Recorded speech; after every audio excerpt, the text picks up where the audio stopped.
All right, welcome back to Ireland Contracting 90 Sports Call. I'm Rich Walsh alongside Ron Cook for tonight's game. If you need a roof, make sure you call Ireland Contracting. They're the best in the business, 1-800-NEW-ROOF. I would call them, so you should too if you need something. Give us a call right now on the Bordas & Bordas hotline, 412-575-2600. The Pens win in a 90s-themed game. It was a good era. 90s were really good, I would think, Ron. I mean, 2 cups. A lot of good things happened in the 90s. Yeah, the 80s were okay, the 70s were okay. I go back a little farther than you do. They were all pretty good. I'm just glad I'm around to see them. And, man, we've had some great times in this town sports-wise. And, yeah, I know it hasn't been so good the last year or two. I wrote about it in Sunday's PG. Ever since Shazier got hurt in Cincinnati, it's been kind of a tough time around here. Maybe the Penguins can bring it back to life a little bit. Yeah, I know we're talking about the Penguins, but you brought up Shazier, and I was at the Combine, had a chance to talk to Colbert, and I asked them about inside linebacker. Did they do enough to address that position? And they didn't. Is that a position you think that they will try to address high in this year's draft? Yeah. I mean, I don't know if high. Apparently, free agency, there's not a lot out there. The speculation is they got to get a cornerback with a C cornerback. Maybe can do that through free agents. You can't draft everybody. Yeah. When Antonio is traded, which he will, you got to get a wide receiver too fairly high, or in free agents. They got a lot of work. This next month around here is going to be fascinating. What happens to Antonio? Where does Le'Veon Bell go? What do the Steelers do? Do they go out of character and bring in a higher price type free agency? I think it's going to be a fascinating month around here. You know, coming out of the Combine, you could get a sense of what was going on out there, and I would place my money on the Raiders trading for Brown. Do you have a feeling on where do you think he'll go, and do you have a feeling on what do you think that they would even get? I mean, you know what? I hear all the speculation get a lot, and Oakland. Some people have said Oakland said they're really not interested. After watching his performance over the weekend, I think he really hurt his trade value. I thought he spouted off a lot of nonsense. And people, when he said they're going to play by my rules now, or I don't need to play, or he wants his contract renewed, he wants guaranteed money. If you're an owner, I guess maybe somebody. It only takes one, and the egos of all these people were. If Pittsburgh couldn't handle him, but we will. We'll figure out how he'll be a good citizen here. I've always been taught though, when people show you what they are, believe them, and I don't know that anybody's going to control them. Yeah, I would think if I'm a head coach or GM of a team that's really close to winning a Super Bowl, and this is the guy that's going to get you over the edge, then maybe I could put up with it with her for a couple years. But if you're a team like the Raiders, you're not even close to winning anything. Right. The only thing you need Antonio Brown for is maybe just to get star power when you move to Vegas, but we'll see. I still don't think they're going to get a real high pick, but I'd love to be wrong. I hope they somehow do get a late first-round pick or even a second-round pick. I just wonder, if you're a GM and an owner watching his performance on HBO and ESPN over the weekend, are you really saying, let's bring this guy in? I can't believe that. I would eat the $2.5 million if you don't get – if you're only getting third-round picks, I'd eat the $2.5 million and take your chances on being able to trade him on draft or getting a better deal during the draft. That could be. I just, I was at Super Bowl and worked on Radio Row and talked to a lot of people, and I had Mike Holmgren on, the former coach of Green Bay, Seattle, and I asked him about Brown. He goes, I don't care how good you are, you can't have a guy like that on your team. And I have to think there's a lot of owners and GMs and coaches out there that feel that way. Yeah, I agree with you. All right, Steve, I am Steve D, is watching from Michigan. He said a huge Pens win tonight, 87, carrying the team on his back. Watching tonight from Michigan. Thanks a lot, Steve. I appreciate you watching. All right, let's go out to Bill in Upper St. Clair. What's up, Bill?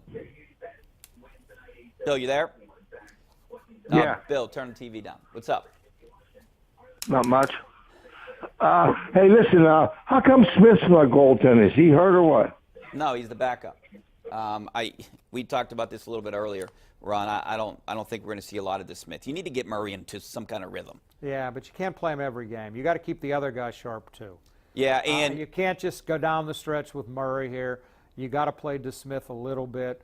And I was a little surprised he brought him back to back over the weekend, and Buffalo, and then in Montreal, and he certainly played off for Sullivan because I thought he was really good in Montreal. He's your guy. You play him in the majority of games, but you got to give the other guy some work too. 5 straight, that's for him, right? I think Right. 5 straight games. And certainly you got to think they go with him Thursday night against Columbus. At home, that's what I think. I think they go with him. I think that they, depending on how they play, they go back to him on Saturday, and you see DeSmith Right. at home on Sunday. You got to get DeSmith in there too. But the only thing I worry about not playing Murray too much is maybe because he's injury prone. Is he going to get another concussion or something going to happen? But I guess you can't live in your fears, Ron. Nope. All To quote one of the coaches in town, you can't live in your fears, right? All right, let's go out. Ernest out in Monroeville. What's up, Ernest? Hey, Rich, how you and Ron both? How you both? Good. Good. Thanks for calling. Hey, they talk about wanting to speed up baseball. How about this during the extra innings? How about every inning starting the guy off at second base with no runs? No outs at second base, and that brings a strategy back in. And if you get past the 11th inning and extra innings, how about putting him on third base, no outs? So then you put the strategy back in the games, and that'll cut out on the long, drawn-out, extra inning games where it goes 15, 16, 17 innings. Use all the pitchers. Maybe that'll shorten the innings. What you guys think about that? I don't like it. I'm sorry, man. I don't like changing the nature of the game. First of all, there's not that many 15, 16, 17 inning games. What they want to speed up is the regular 9-inning game and have it be over in like 3 hours or whatever it is, 250. I don't think they're worried so much about the extra inning games. I don't like that. I guess I'm a purist. Of course, I didn't like interleague play. I didn't like adding to the playoffs, so what do I know? But I don't like changing the way the game is played. So you probably don't like I don't the like DH, gimmicks. The DH. In the I don't National like League. the DH in the National League, but I think it's coming. I mean, it's certainly not going to go the other way. Yeah. Because the union won't ever allow that because those positions usually are held by older guys who make a lot of money. I think baseball's ridiculous that it's the only sport I know that has 2 leagues with 2 separate rules. I'd like to see a combined rule, but I'd like to see no DH, but there's no way. The DH will be here before that happens. Yeah, I liked when all the players bat, but I think you have to go to a DH at some point. The one thing that I do like, and I know they're testing it now, I do like the pitch clock. I do like the 20 seconds, trying to get the pitches off faster. I think that would speed up the game a little bit. How Keep about the batters in the batter's box. Well, I was gonna say, I love Sean Casey. Yeah. He's the one.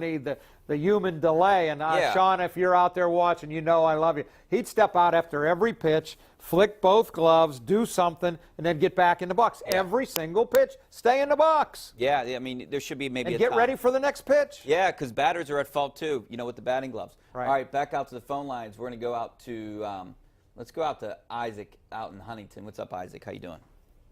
Oh, man, I'm doing well. Thanks for having me, guys. Thanks for calling. First of all, I love your haircut, man. It's so fresh, so clean. I want to talk a little bit about Ice, DK ice, baby. Metcalf. Go ahead. Excuse me. I want to talk a little bit about DK Metcalf and how he would be the perfect Steeler right now. I mean, that's the guy we need to bring in. He's breaking all the measurables, and that's the kind of guy that Tomlin can work with, and Ben Roethlisberger. You know what? I would love to have him, Ron. I mean, the guy had an amazing combine. He would fit the Steelers. I don't think he's going to even be close to being there. I mean, Not a number 20 probably. Yeah. Trade up, I guess. Nah, there's a lot of guys out there. Although this guy really, he eye-popping, wasn't he? Eye-popping, the way he ran, jumped. I don't know that he's going to be available. I really want an inside linebacker somehow, some way. I thought that was their weakest position last year. Somebody that can cover a tight end or a back out of the backfield. They just didn't have that last year. I mean, what about trying to sign a guy like, I know they would never do it, but C.J. Mosley. Oh, absolutely. I know it's too much money. I don't still think won't be it's- surprised he doesn't end up back in Baltimore. And they're going to make every effort. They didn't tag him. Yeah. But, he would be a tremendous addition for them. So I'd love to get him. Yeah, you have those 2 Devons, Devin White and Devin Bush, that are probably the top-ranked inside linebackers, I think, from reading. But I don't know. I saw a couple people have him drafting that Greedy Williams at cornerback. But I know it's early. There's still a month to go here. But Yeah, I think it's They going need to be help. corner, They need inside help. linebacker. They need defensive help to me. I think James Washington's going to make a big jump from year 1 to year 2 at wide receiver. Vance McDonald, I thought, was a big part of their passing game last year. I'm more interested in helping the defense. Now, you trade Antonio, you got to get a wide receiver, but I want to help the defense. I think they should go defense up top, at least in that draft. All right, we're going to take a break. Back with more of your phone calls, some of your tweets coming up next. Stay right there.